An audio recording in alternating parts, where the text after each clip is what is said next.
If you've got chronic pain or chronic illness, then you'll know that a lot of the time they butt up against expectations. And sometimes they're our own expectations for ourselves. So we have a voice inside our head that says, oh, I should be able to do X, Y, or Z. Why can't I?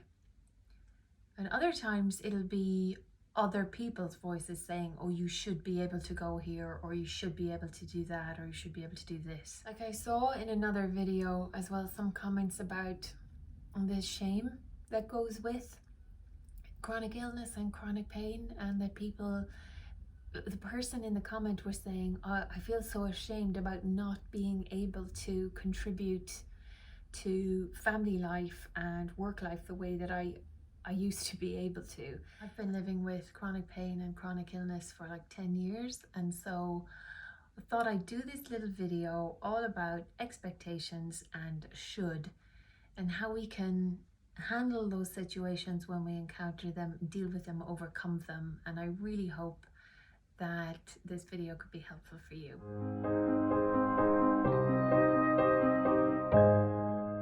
Sometimes expectations don't just butt up against chronic illness and chronic pain. Sometimes they kind of crash into each other, and you've probably had experience with this. It can be really difficult to deal with, to cope with. They don't necessarily come from a place where we want to be not meeting these expectations. So if you take the example of a healthy person or normal person who doesn't have to cope with chronic illness or chronic pain like you do, we might very well say to ourselves, mightn't we, well, everybody goes against expectations every now and then. Lots of different people don't fit into a particular mold, or they decide to go their own way. Say, for example, if someone had a fancy career and they decided they wanted to get out of the rat race. Like there's that author, Michael Lewis, who wrote The Big Short, and he started off as a trader. He had a job, on Wall Street that he walked away from to become a writer. So like maybe, he kind of turned against what people expected from him, possibly his family or his parents had hopes for him to be on Wall Street. I think the difference between the way that healthy people go against expectations and chronically ill and chronically unwell people go against them is, for a normal sort of healthy person walking around in the world, they might go against expectations like once a week, whereas we're having to go against them 10, 15 times a day, right? Like I should be able to have a shower first thing in the morning like every other person. But if your medication doesn't kick in until later on in the day, then maybe you actually can't achieve that. A lot of the time as well, maybe people who are healthy are going against expectations because they want to. So they have a particular thing that they don't see value in, or they want to live their life a certain way. So going against the expectation or the I should, you should voices comes from a place of their own desire and their own wants and needs. Like there's a character in a book by Lee Child, the Reacher character that he created, and his friend doesn't like shaking hands with people. So whenever the friend's introduced, it just says, someone sticks out their hand to shake hands and they go, I don't want to shake hands, it's not my thing, Whereas for us, when we're having to go against expectations, sometimes they're not necessarily expectations that we want to diverge from. Like you might have a voice in your head that says, I should be able to go to my kid's event, like your kid is in a play, or your kid's having a Christmas party at their school, or they've got a softball game. You have a voice in your head that says, I should be able to go to that.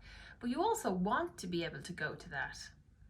And your illness or your chronic pain kind of butts up against it. What are some other examples that we could think of? You might have always been the kind of person who helps out other people. You might be the kind of person in your neighborhood who used to help your neighbors out with repairs around their house. And you might think to yourself, oh, I should be able to do that. Or you might work in an industry where you're expected to like maintain, you know, a certain kind of appearance or whatever. Like you might work in a beauty or retail type role, and your employer expects you to look really put together all the time and not a hair out of place. Well, if you're trying to cope with chronic pain or chronic fatigue, then, you know, where do you get the energy from for that? Not only that, but basic day-to-day tasks actually take you a lot longer, so you really just don't have as much time anymore. I used to work in a really formal kind of professional environment where the uniform was all black, so it was black jacket, black top, black trousers, but I made the decision, foolhardy decision, to wear a brown and black belt that had animal print to hold my trousers up. And a work colleague was kind of horrified and were like, you didn't wear that today, did you, when you were meeting clients? And I was like, yeah, you know, unless somebody walks up to me and rips the jacket open and yanks up the top, I think we're probably good. I was once having lunch with a colleague who was older, and I was wearing a black wool jacket that had a black satin collar, and this very lovely lunch companion, lovely chat, lovely conversation and everything, but he was mystified as to why I was wearing a tuxedo jacket, because a tuxedo should be for the evening.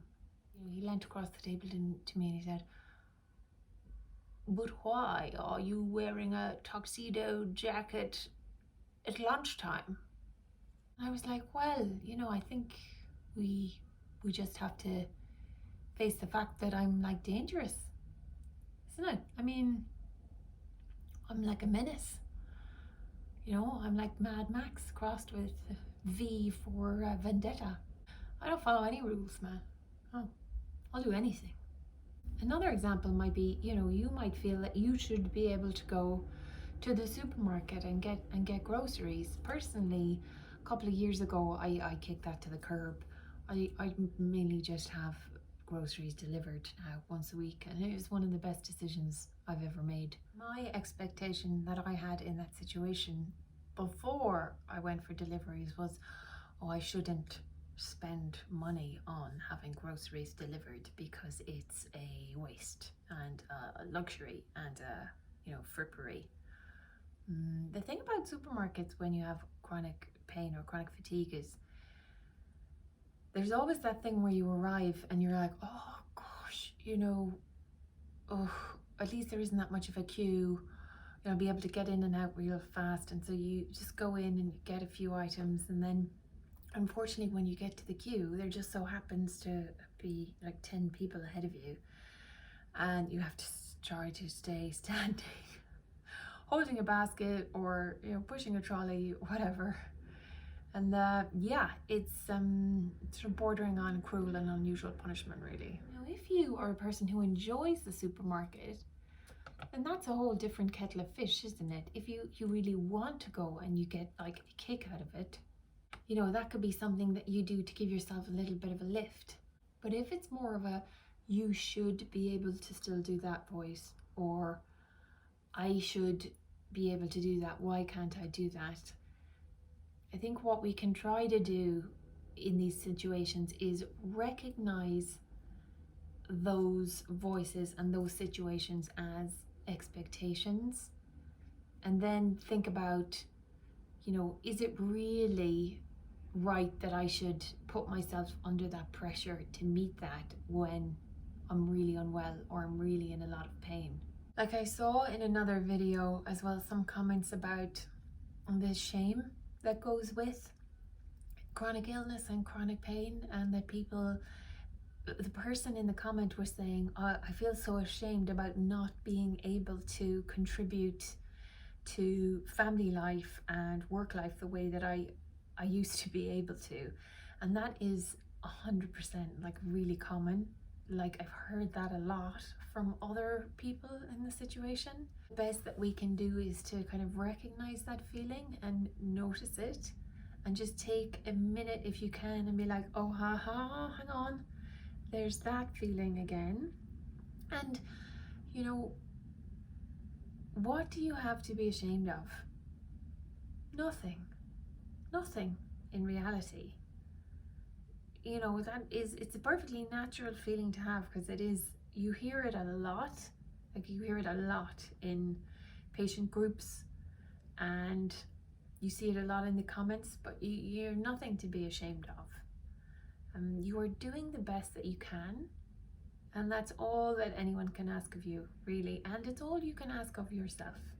I still get racked with guilt if I go on public transport or I go through an airport and I use special assistance, because there's a voice in my head. If I see elderly people, there's a voice in my head that says, oh no, those elderly people should be ahead of you in the queue.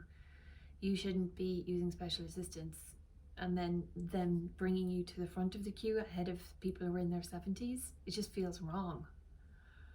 I don't think I'll ever lose that feeling of wrongness. It's like deeply ingrained. But what you can do is kind of recognize it for what it is and think about, well, is it constructive? Is it helpful? Maybe they don't have a problem with it. And actually, for a lot of us, unfortunately, perhaps a healthy 70-year-old is in better nick, better condition than we are. But one of the things that I noticed about the airport situation is that it gets better the more often you do it. Like the first few times, maybe the first 5 times, it was quite upsetting. And as I repeated it, it got easier. It also is really nice to have like chats with the special assistance people, because they know all the gossip in the airport and they know all like the technical jargon and stuff. So you get to learn loads of cool stuff. Another little tip as a way of making that easier for you, if you can, is it's great to have somebody with you. Like, I think the first time I did it properly, I think it was with my sister. And when we got to the special assistance seating area, I was offering to go with her to try to help to get us something to eat. And she was just like categorical. She was like, no, you just sit there. Come on now, you just sit there and rest. And I was completely at that point on my last legs anyway. And she was like, just sit there and rest. I'm gonna go get a sandwich and coffees and just stay there. And it kind of normalized the situation a little bit to have somebody with me. That's right, it's the right thing for you to do. Just park yourself. Another little suggestion that you might want to try is checking out material online or podcasts from the neurodiverse community, because they are really well versed and well practiced in handling these scenarios where society has expectations of how certain things can be done. Now, obviously, the situations are not the same, but their approach often to working things out, and they are obviously also very well practiced in terms of having to explain things to people who don't kind of get it. So again, some of their approaches and ideas are like really helpful for us, I think. I'm not sure that it's really possible for us to necessarily overcome this type of situation. You see a lot on social media, I find nowadays, about like overcoming adversity and things. The tricky thing about that for us is that, this is not a one-off adversity type situation. We are in a permanent state of adversity. I mean that, the medical and scientific communities now think that constant illness and constant pain creates a certain amount of like change on a biochemical level inside the body. So they have theories that there are hormonal changes that we go through. So we're actually in a situation that is kind of consistently adverse, Like nobody ever encountered illness or pain and went, oh, I'd like you to meet my lovely new best friend, pelvic pain. constant daily pelvic pain is he's great fun. He's fun at parties, Now, being hit with these thoughts, 5, 10, 15 times a day, it is tiring and it is kind of wearing. What we also can benefit from is, I would suggest that you give yourself credit for the kind of resilience that it takes to deal with those thoughts every day.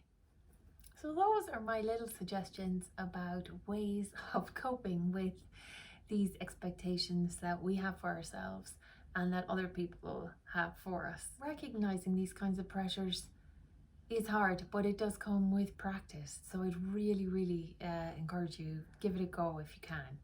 Hope this video is helpful for you. I hope that it resonates with you, and I hope I see you on the next one. Whatever you do, be gentle with yourself.